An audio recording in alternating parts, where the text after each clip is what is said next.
Bismillahirrahmanirrahim. Assalamualaikum warahmatullahi wabarakatuh. Sahabat Cordova yang dimuliakan Allah Subhanahu wa taala. Alhamdulillahirabbil alamin.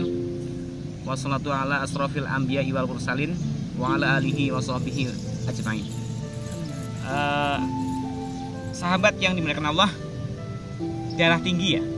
Darah tinggi itu bisa turun dengan sendirian dengan pola tidur. Tidur yang bagaimana? Terus kapan tidurnya? Ya. Ada sunah-sunah tidur dan ada wajib tidur gitu ya. Karena nanti kita kadang kita taunya tidur itu cuman di malam hari ya. Ada sunah tidur seperti sunah kailulah, tidur di siang hari itu tidur sunah.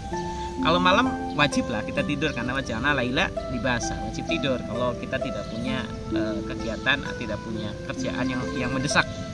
Nah, tapi intinya kalau malam itu wajib tidur kita. Nah, nanti ada sunah tidur.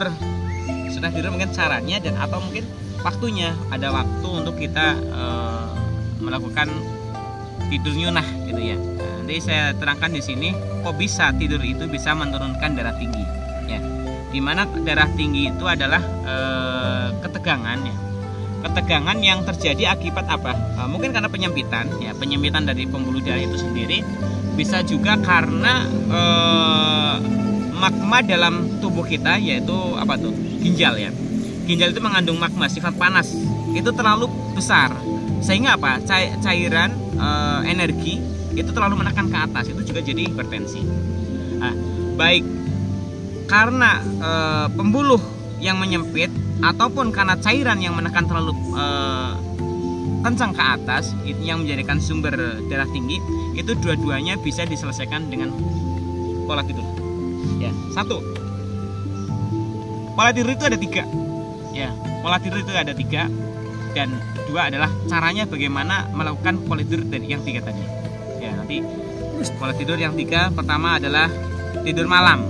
Ya, tidur yang menjadikan kita harus wajib tidur, wajana laila libasa. Ya, kapan kita tidur malam yang menjadikan tensi itu jadi turun, yaitu tidur yang tidak terlewatkan daripada jadwal organ tri pemanas.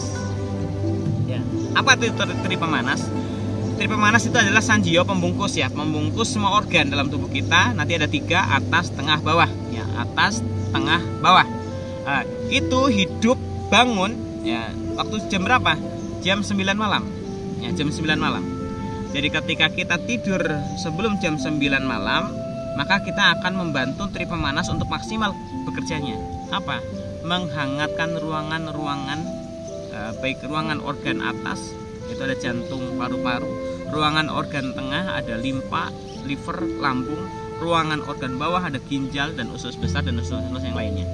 Nah, ini ketika kita tidur di jam 9 atau sebelum jam 9 sesudah sholat isya itu akan mematangkan semua cairan dan mematangkan semua energi, sehingga apa?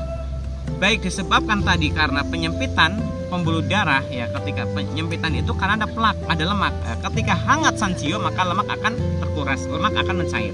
Nah, ini kebiasaan tiap hari maka plak yang menjadikan penyempitan di pembuluh darah akan mencair. Dan yang kedua tadi penyebabnya adalah apa? Karena tekanan dari ginjal yang sebenarnya magma dalam tubuh kita itu ginjal itu terlalu panas. Nah, ketika kita tidur dengan sanjio yang hangat, sanjio yang matang, sanjio yang siap untuk memanaskan semua cairan, membuang semua kotoran, maka sifat panas yang berlebih pada ginjal akan menurun. Ya, nah, nanti dibantu lagi dua waktu dan dua cara tidur. Apa itu? Nah, kalau tadi teruskan tadi ya, tidur sebelum jam 9 dan bangunnya otomatis di jadwal paru-paru. Ya, nanti saya terangkan kenapa harus jadwal paru-paru. Nah, tidur yang kedua yaitu tidur menjelang subuh. Nah, tidur menjelang subuh apa sih? Yaitu hanya berbaring miring ke kanan, tidak sampai ngorok. Hanya berbaring miring kanan tapi sebut tidur. Kenapa? Karena tadinya sudah beraktivitas. Jadi biasakan kita bangun sebelum sholat subuh, bangun sebelum waktu sholat subuh, sehingga apa? Kita bisa melakukan aktivitas sunah-sunah yang lainnya sebelum sampai kepada adzan subuh. Jadi setelah selesai melakukan aktivitas mungkin tahajud, mungkin hajat, mungkin yang lainnya, kemudian kita lakukan tidur sunnah sebelum adzan subuh, yaitu dengan cara memiringkan ke kanan. Itu membantu apa? Membantu lambung untuk mengeluarkan kelebihan dari asam lambungnya, membantu semua pencernaan mengeluarkan kotoran-kotorannya, sehingga apa? Plak-plak ataupun tingginya kinerja ginjal akan menjadi baik, akan jadi stabil. Nah, kemudian yang terakhir adalah tidur menjelang duhur, yaitu qailulah, kecuali hari Jumat ya. Jadi tidur sebelum sholat duhur, yaitu antara jam-jam 11 ya, atau mungkin setengah 12, itu kita berbaring, bisa miring ke kanan, bisa miring ke kiri, bisa terlentang, bisa tengkurap, dan itu tergantung enaknya kita. Karena di tidur di qailulah itu ada tidur dep, bukan sampai berlarut-larut, tidak sampai berjam-jam.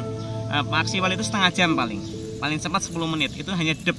Kalau sudah dep, bangun, kemudian dia melakukan aktivitas lagi, itu tidur qailulah. Dan itu apa sih kok bisa menurunkan darah tinggi? Karena ketika kita tidur qailulah itu mengurangi daripada kinerja organ jantung, di mana jam-jam itu adalah jam jadwal jantung. Ketika jadwal jantung sedang bekerja, baiknya kita tidurkan sebentar ya. Itu tadi bagaimana darah tinggi bisa turun dengan pola tidur. Sahabat Kordofa yang dimuliakan Allah Subhanahu wa taala, ini hari Jumat, semoga selawat dan salam tercurahkan untuk uswah kita Rasulullah sallallahu alaihi wasallam. Assalamualaikum warahmatullahi wabarakatuh.